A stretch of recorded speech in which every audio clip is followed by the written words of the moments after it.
Le film commence avec un groupe de personnes qui s'introduisent dans un manoir cossu en pleine nuit et kidnappent la fille unique d'un milliardaire.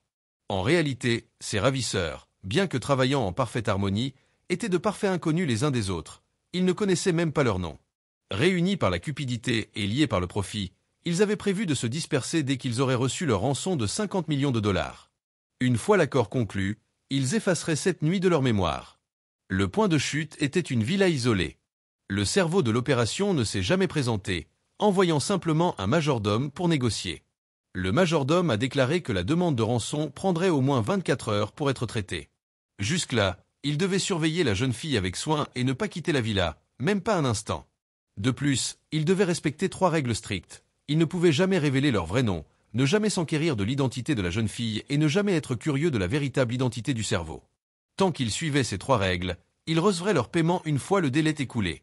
Une fois le majordome parti, la femme nommée Joy entra dans la chambre et retira le bandeau des yeux de la fillette. La fillette, terrifiée, la prenant pour un sauveur, éclata en sanglots et la supplia de la protéger. En regardant la petite fille pitoyable, Joy pensa à son propre fils. Elle tendit son petit doigt et fit la promesse de ne laisser personne lui faire du mal. Un peu plus tard, Joy rejoignit le groupe. Pendant ce temps, Frank, l'homme à lunettes, rongé par la curiosité, s'était faufilé dans la chambre. Il fut stupéfait de constater que Joy avait déjà retiré le bandeau de la jeune fille. Celle-ci avait maintenant clairement vu son visage. Il n'y avait qu'un seul moyen de s'assurer qu'elle se taise, l'éliminer. Mais au moment où il allait agir, la jeune fille se fit appeler Abigail et prononça le nom de son père. Cela lui glaça le sang. Frank se figea. Le père d'Abigail n'était pas un homme d'affaires ordinaire. C'était un baron de la mafia notoire qui dirigeait d'une main de fer le monde judiciaire et le monde criminel. Il comprenait enfin pourquoi le majordome leur avait interdit de poser des questions sur l'identité d'Abigail. Il avait déjà enfreint les règles, mais au lieu de dissimuler son erreur, il décida de renverser la situation. Feignant le désintérêt, il se prépara à quitter la pièce mais fit délibérément une scène, attirant l'attention des autres. Puis, il révéla la véritable identité d'Abigail, entraînant tout le monde dans sa violation des règles. S'ils avaient tous enfreint les règles ensemble, alors techniquement, personne ne les avait enfreintes. Il restait 22 heures avant le compte à rebours. Anxieux et mal à l'aise, le groupe s'est dispersé. L'homme au torse plat était agité. Incapable de dormir, il s'est faufilé dans la chambre de Sammy pour lui faire des avances sous l'effet des hormones, mais il a été battu à mort et jeté dehors. Frustré par ses hormones et affamé, il s'est rendu dans la cuisine pour prendre une collation de fin de soirée. Soudain, il entendit un grincement derrière lui. La porte de la réserve s'était mystérieusement ouverte. Il s'avança prudemment pour enquêter, mais ne trouva rien à l'intérieur. Au moment où il s'apprêtait à se retourner, une main froide se referma sur sa cheville et le tira dans l'obscurité. Entendant ses cris étouffés, Sammy se précipita vers la cuisine. Là, elle trouva l'homme au torse plat, assis sur le sol, étrangement immobile. Elle l'appela par son nom, le secoua, mais il ne répondit pas. Agacée, elle le frappa sur l'épaule, mais sa tête tomba dans ses mains. Le groupe se rassembla une fois de plus, regardant avec horreur le cadavre mutilé de l'homme au torse plat. Quelqu'un murmura que cela ressemblait à l'œuvre d'un animal sauvage. Mais comment une villa fermée pouvait-elle abriter de telles créatures? Le visage de Lambert s'assombrit. Il avait déjà vu des restes aussi horribles. Lentement, il raconta une légende urbaine effrayante. Il y a des années, plusieurs criminels avaient été enfermés dans une chambre d'hôtel par la police. Lorsque les policiers revinrent le lendemain matin, ils ne trouvèrent qu'un tamas de chair et d'os ensanglantés. Le coupable ne fut jamais arrêté, mais les enquêteurs découvrirent qu'il était entré par la fenêtre. Le plus étrange, c'est que la scène du crime se trouvait au 23e étage. L'agresseur était un tueur en série notoire, connu sous le nom de « boucher cannibale ». À cet instant, ils comprirent que le tueur en série était là, quelque part dans la villa. La panique s'installa. Lambert se précipita pour s'échapper, mais dès qu'il ouvrit la porte d'entrée, il se figea. Une grille en fer nouvellement installée bloquait la sortie. Peter, le muscle du groupe, fonça dessus en utilisant toute sa force, en cognant sa carcasse massive contre le métal. Mais au moment où il entra en contact, un système de défense automatique s'activa, bloquant toutes les fenêtres et portes. Ils étaient piégés. Joy se dépêcha d'aller voir Abigail. Quand elle revint, son visage était pâle. D'une voix tremblante, elle annonça quelque chose qui glaça le sang de tout le monde. On lui avait dit que Frank était le tueur en série. Elle n'a pas perdu de temps et a transmis l'information à Lambert. Ils ont élaboré un plan. Lambert allait distraire le tueur en série pendant qu'elle guidait les autres pour trouver une voie de fuite. Mais dès qu'ils ont commencé à bouger, Lambert s'est soudainement arrêté, immobile. Joey se retourna et vit son corps sans vie, la gorge arrachée. Sans hésitation, elle leva son arme et la pointa droit sur Frank, exigeant de savoir pourquoi il était venu dans cette villa et pourquoi il avait tué Lambert. Frank était abasourdi. Il était tout aussi confus qu'eux. Puis quelque chose lui vint à l'esprit. Abigail, la fille qui avait crié son nom, était la seule à l'avoir identifié comme le tueur en série. Mais comment savait-elle pour le tueur en série? Il n'y avait qu'une seule explication. Elle travaillait avec lui. Peter, considérant la logique de la situation, se rangea du côté de Frank. Il devait interroger Abigail, lui faire dire la vérité. Mais Joey refusa. Elle se plaça entre eux, arme levée, inébranlable dans sa conviction qu'Abigail était innocente. La nuit était loin d'être terminée. Le véritable cauchemar ne faisait que commencer. Un groupe de personnes se tenait autour du lit, se disputant furieusement. Un instant, Abigail, kidnappée, pleurait et tremblait, et l'instant d'après, son visage devenait étrangement sombre. Sans un mot, elle ôta ses menottes, posa gracieusement comme une ballerine, puis afficha un sourire sinistre, révélant une bouche pleine de crocs acérés. En une fraction de seconde, elle s'est jetée sur Peter. Frank, paniqué, lui tira dessus. Des débris de cerveau rouge vifs giclèrent sur le mur. Mais en quelques instants, la blessure par balle au centre de son front guérit complètement. Son sourire au croc devint encore plus troublant. Joey a immédiatement ouvert le feu pour couvrir leur fuite. Le groupe s'est enfui de la chambre, le visage pâle de terreur. 5 d'entre eux avaient à peine survécu et ils ne pouvaient qu'espérer que la porte verrouillée tiendrait. Peter, toujours secoué, marmonna qu'il avait de la chance. Au moins, le cannibale n'était pas là. Frank a failli perdre son sang-froid. Il a crié de frustration, soulignant l'évidence, Abigail était la cannibale. Ses crocs acérés, comme des rasoirs, l'avaient clairement montré. Des crocs, des blessures par balle qui guérissaient instantanément et la capacité de se déguiser en humain normal montraient clairement qu'il ne s'agissait pas de n'importe quel monstre. Elle était un vampire. Sammy, qui avait vu d'innombrables films de vampires, se rappela immédiatement de leurs faiblesses, les croix, l'ail et le soleil. Et, bien sûr, la méthode la plus efficace de toutes, leur enfoncer un pieu en bois dans le cœur. Maintenant qu'ils avaient compris à quoi ils avaient affaire, Frank prit les choses en main. Il ordonna à tout le monde de chercher des pieux en bois et de l'ail.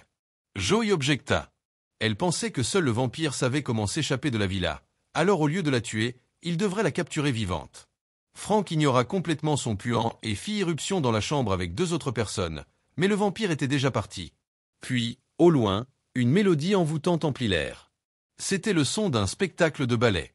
Suivant la musique, les 3 arrivèrent dans une grande salle, où ils trouvèrent la vampire vêtue d'une élégante tenue de ballet, dansant à la manière de TikTok avec le corps décapité de l'homme au torse plat. Elle tournoyait et tournait, complètement immergée dans sa performance. Saisissant l'opportunité, Sammy s'élança hardiment avec le pieu en bois et l'ail. Le vampire écarta le pieu sans effort et saisit même l'ail, prenant une profonde inspiration comme s'il savourait son odeur. Puis, avec un sourire enjoué, elle lança un petit coup de poing dans la poitrine de Sammy, brisant presque ses implants. La croix de Peter ne servit à rien non plus. Le vampire l'arracha et s'en servit comme d'une arme, poignardant sa poitrine musclée jusqu'à ce qu'elle soit trempée de sang diabétique. Frank subit le pire sort. Le vampire empala sa jambe avec le pieu en bois, le laissant gravement blessé. Les 3 réussirent à s'échapper de justesse, tandis que la vampire se tenait simplement là, souriant en les regardant fuir pour sauver leur vie de merde. Après avoir soigné la blessure de Frank, Joey évoqua à nouveau son plan. Elle leur rappela le moment où ils avaient kidnappé Abigail. On lui avait injecté un sédatif, elle était restée inconsciente tout le temps. Elle n'avait pas simulé son coma, son pouls faible était réel. Cela signifiait que la seule chose capable de l'arrêter maintenant était ce sédatif. Ils passèrent immédiatement à l'action. Équipés des talkie-walkie du majordome, les 4 se séparèrent pour rechercher la vampire. Une fois que quelqu'un la repéra, ils firent signe aux autres de se regrouper. En cherchant, Sammy fut surprise par un essaim de chauve-souris grasse et tomba accidentellement dans la piscine de la villa. Lorsqu'elle ouvrit les yeux sous l'eau, elle vit des membres en décomposition et des parties de corps sectionnées flotter tout autour d'elle. L'odeur de décomposition emplit ses poumons. Elle hurla hystériquement d'une voix de poulet, perdant complètement son sang-froid. Pendant ce temps, la vampire avait jeté son dévolu sur Peter, qui s'était relâché. Dès qu'il l'avait vu, il avait couru pour sauver sa vie, se retournant et se retournant dans les couloirs pour tenter de s'échapper. Il avait finalement claqué une porte en bois derrière lui, pensant être en sécurité, jusqu'à ce que le vampire la brise. N'ayant pas d'autre choix, Peter continua de courir. Au moment où le vampire se rapprochait de lui, Frank ouvrit brusquement une porte, projetant Peter en arrière et l'envoyant voler par-dessus la balustrade comme une poupée Barbie. Il s'écrasa sur le sol en dessous avec un bruit sourd. La vampire changea alors de cible. Elle sauta dans les airs et se jeta sur Frank, ne voulant pas avoir d'enfant avec lui, mais le poussant dans un escalier, aggravant encore sa blessure déjà grave à la jambe. Sammy essaya de l'aider, mais le vampire lui mordit le bras. Peter, utilisant toute sa force, plaqua la vampire au sol et la plaqua sous sa carrure massive. C'est à ce moment-là que Joey plongea la seringue dans son cou. Le vampire hurla de rage, les maudissant tandis que le sédatif faisait effet. Quelques instants plus tard, elle s'effondra dans l'inconscience. Lorsque la vampire s'est réveillée, elle était enfermée dans une cage en fer. Sammy, toujours paniqué à cause de sa morsure, a demandé frénétiquement si elle allait se transformer en vampire. La vampire a simplement incliné la tête d'un air enjoué et a dit « Peut-être ». Joey proposa alors un marché. Si le vampire leur expliquait comment s'échapper de la villa, il libérerait son corps sexy. Mais le vampire refusa sans hésitation. Avec un sourire glacial, elle révéla que cet enlèvement avait en fait été orchestré par elle. C'était elle qui avait conçu tout ce jeu. Elle avait choisi chacun d'entre eux. Ils pensaient tous être des étrangers, mais en réalité, ils avaient une chose en commun. Chacun d'eux avait fait du tort à son père. Certains avaient causé des pertes à son entreprise, d'autres avaient tenté de révéler ses crimes, et en tant que fille dévouée, elle n'avait aucune intention de les laisser impunis. Le plan initial était de transformer tout le monde en sashimi humain, pour les servir en guise de festin à son père. Mais vu la tournure que prenaient les événements, elle était prête à faire une concession. Celui qui ouvrirait la cage de fer en premier serait autorisé à vivre. Peter, un homme simple d'esprit, a immédiatement tendu la main pour ouvrir la cage, espérant ainsi s'assurer sa seule chance de survie. Mais Joey lui a rapidement tiré une balle dans le ventre, puis, avec Sammy, l'a aidé à entrer dans la pièce pour soigner sa blessure, ne laissant que Frank pour garder la cage. La vampire continua de tenter Frank, affirmant que l'accord pour déverrouiller la cage était toujours valable, mais prévint qu'elle pourrait bientôt changer d'avis. Frank hésita et demanda au vampire de lui révéler le moyen de sortir de la villa. Avant de poursuivre la conversation, une lueur de panique traversa le visage de la vampire, comme si elle craignait qu'il ne se retourne et ne s'en aille. Elle révéla rapidement que la bibliothèque contenait une porte cachée. En trouvant le livre rouge, il pourrait ouvrir un passage secret menant à l'extérieur. C'était maintenant au tour de Frank de déverrouiller la cage. Il posa sa main sur la serrure mais hésita, puis éclata soudain de rire, se moquant du vampire qui vivait depuis des siècles et ne comprenait toujours pas la nature humaine. Le vampire sourit en réponse et d'un mouvement rapide, brisa la cage de fer. Il s'avéra que la cage n'avait jamais pu la retenir. Tout ce qui s'était passé auparavant n'était qu'une mise en scène. Au moment où Frank était sur le point d'être déchiqueté, Joey ouvrit la fenêtre en bois et un rayon de soleil frappa le bras du vampire. Au moment où il la toucha, son bras gonfla puis explosa avec un bruit assourdissant. Elle hurla de douleur, mais son bras sectionné commença à repousser, de la chair et des os nouveaux se formant lentement. Le groupe saisit l'occasion et se précipita dans la bibliothèque. Sammy, qui avait été mordu, tendit timidement ses doigts vers la lumière du soleil, et à son grand soulagement, réalisa qu'elle ne s'était pas transformée.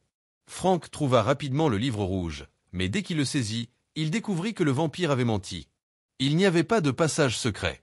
Le désespoir s'est emparé du groupe, et ils se sont effondrés, vaincus, au soleil. Joey les exhorta à tenir bon, leur rappelant que leur seul avantage pour le moment était la lumière du soleil.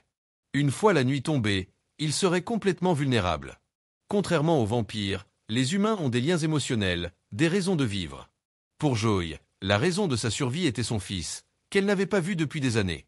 Elle avait été médecin militaire, mais lors d'une mission, elle avait été gravement blessée et avait dû prendre de fortes doses de morphine. Cela a conduit à une dépendance incontrôlable qui a épuisé sa vie, lui faisant tout perdre, sa richesse, sa carrière, et plus douloureux encore, sa dignité. Elle ne pouvait plus faire face à son fils. Ce n'est que lorsqu'elle a rencontré le vampire qu'elle a réalisé que la survie est la chose la plus importante. Frank ricana après avoir entendu l'histoire, tandis que Sammy était visiblement ému par les paroles de Joey. Soudain, elle se rendit compte que toutes les portes de la pièce étaient automatisées, c'est-à-dire qu'elles étaient alimentées électroniquement. Il devait y avoir une salle de contrôle quelque part, et s'il parvenait à trouver et à éteindre l'interrupteur principal, il pourrait s'échapper. Le groupe décide de se diviser en deux équipes pour rechercher l'interrupteur. Joey fait équipe avec Frank, tandis que Peter part avec Sammy. Alors qu'ils entraient dans le couloir sombre, Sammy s'effondra soudainement, terrifié à l'idée que le vampire puisse surgir de l'ombre. Peter lui serra la main, la réconfortant avec ses muscles et lui promettant qu'ils seraient amis pour la vie une fois qu'il se serait échappé. Après avoir prononcé ces mots, Peter s'aventura plus profondément dans le couloir, annonçant joyeusement qu'il n'y avait aucun danger. Mais lorsqu'il se retourna, il vit que la morsure de Sammy avait guéri et que de ses gencives, des crocs acérés émergeaient. Elle avait perdu connaissance, se régalant maintenant avidement du corps de Peter. Alors que la musique du ballet commençait à jouer, le vampire glissa sur le sol en synchronisation avec la mélodie, et Sammy ne put s'empêcher de commencer à danser comme si elle était le reflet du vampire. Lorsque Joey et Frank arrivèrent, Peter avait déjà été déchiré, son corps méconnaissable. Sammy leur tournait le dos, accomplissant un acte dramatiquement triste, sans se rendre compte que de minuscules taches de soleil brillaient sur elle. Lorsque la lumière la frappa, une fumée blanche commença à s'élever de son corps, révélant sa vraie nature.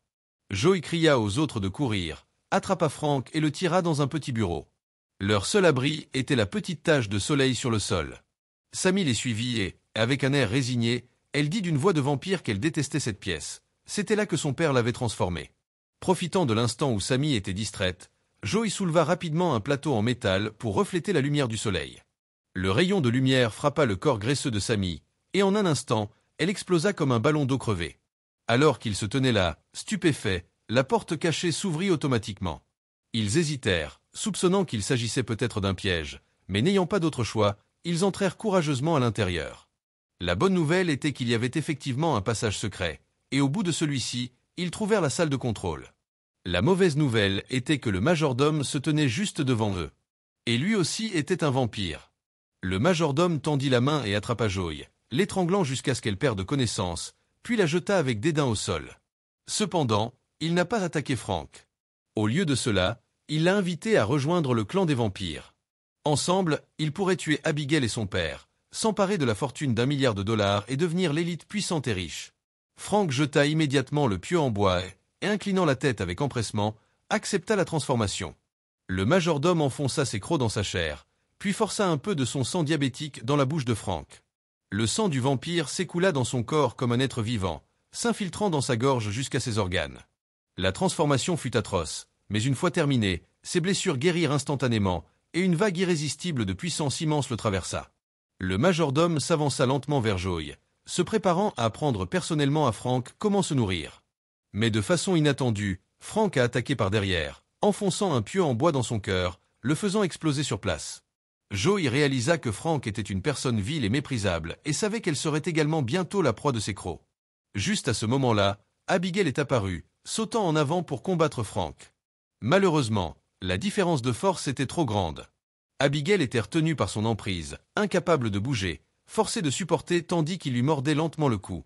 Pendant ce temps, Joey en a profité pour éteindre l'interrupteur principal et a attrapé son téléphone, essayant de s'échapper. Mais à son grand désespoir, la porte cachée avait été verrouillée par Abigail, et elle n'avait aucune idée du moment où Frank la rattraperait. Son temps était compté. Joey a composé le numéro de son fils, mais il est resté sans réponse et est tombé directement sur la messagerie vocale. Elle avait tant de choses à lui dire, mais tout ce qu'elle a réussi à lui écrire, c'est un simple message disant qu'elle était désolée et qu'elle l'aimait. La silhouette de Frank devint plus claire, se moquant toujours de Joey pour son amour maternel futile et déplacé, la qualifiant de rien de plus qu'une toxicomane ratée. Il n'était pas pressé de la tuer. Au lieu de cela, il ouvrit la porte cachée d'un coup de pied, la jetant dans le bureau pour la torturer lentement. Il était clair que Frank imitait Abigail en jouant avec sa nourriture. Il n'avait envie de la déchirer qu'après qu'elle eût été battue au point de souhaiter la mort. Le tordu Frank a décidé de mordre Joey et de la transformer en marionnette comme Sammy, l'utilisant pour tuer son propre fils. Après avoir élaboré ses plans, il jeta son corps lourd d'une autre plateforme, dans l'intention de lui briser les os en premier. Mais à sa grande surprise, Abigail prit Joey dans ses bras. Abigail, affaiblie par le fait d'avoir perdu la majeure partie de son sang, a demandé à Joey de l'aider à tuer Frank, promettant qu'une fois l'acte accompli, elle la laisserait quitter la villa. Frank descendit tranquillement les escaliers, sans prendre aucun d'eux au sérieux. Abigail se tenait devant Joey, disant à Frank que ce n'est qu'en drainant son sang qu'il pourrait la tuer. Les deux vampires commencèrent à se battre et Joey attrapa une pointe de métal, aidant Abigail. Frank attrapa la fille, brisant ses os avec facilité, puis plaqua Joey contre le mur.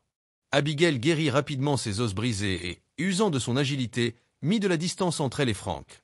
Elle l'attaqua de toutes ses forces, mais son corps fragile ne put résister à sa force. Alors qu'il lui vidait son sang, elle tendit son petit doigt vers Joey, comme pour lui demander si elle se souvenait de leur promesse, puisqu'elle avait dit qu'elle ne laisserait personne lui faire du mal. Joey tira désespérément sur les pointes métalliques de son corps, mais ne réussit à retirer qu'un petit morceau avant qu'Abigail ne soit complètement vidée. Alors qu'Abigail était mourante, Frank comprit qu'il avait été trompé, car seul un pieu dans le cœur pouvait tuer un vampire. Mais il n'agit pas immédiatement. Au lieu de cela, il arracha Joey des pics et mordit son cou, avec l'intention de la transformer en marionnette et de la forcer à tuer Abigail avec le pieu en bois. Tandis que Frank lui murmurait quelque chose, Joey, étourdi, marchait lentement vers Abigail. Soudain, elle s'est retournée et a attaqué Frank. Il s'est avéré que seuls les vampires ayant vécu pendant des siècles avaient le pouvoir de contrôler des marionnettes. Des gens comme Frank, avec seulement la force brute, ne pourraient jamais égaler cela. Abigail se précipita pour aider Joey, et ensemble, les deux femmes, aussi fragiles soient-elles, rassemblèrent une énergie débordante. Elles enfoncèrent le pieu de bois dans le cœur de Frank, provoquant l'explosion de sa chair pourrie, et toutes deux furent trempées de son sang. Abigail regarda Joey et la remercia sincèrement, tenant sa promesse de la laisser quitter la villa. Avant de partir, Abigail a exprimé son souhait de retourner auprès de son fils. Elle aussi a été un jour un enfant, et elle savait que ce dont un enfant a le plus besoin, c'est simplement de la présence de ses parents. Joey sourit et hocha la tête. Elle avait atteint la porte d'entrée, à un pas de la liberté. Mais à ce moment-là, le père d'Abigail est apparu, lui bloquant le chemin, ne semblant pas vouloir laisser de survivants. Alors qu'il dévoilait ses crocs non brossés, Abigail se plaça une fois de plus devant Joey, disant en larmes à son père que Joey était son sauveur. Le père regarda sa fille dans les yeux pleins de larmes et de défis, et une vague de culpabilité l'envahit. Il prit doucement la main de Joey et l'amassa avec sa langue avec respect. Les portes de la villa s'ouvrirent et une femme couverte de sang sortit en boitant, grimpant dans la même voiture dans laquelle elle était arrivée, en direction de chez elle. C'est ainsi que le film se termine. Abonnez-vous à la chaîne pour regarder d'autres résumés de films. À la prochaine.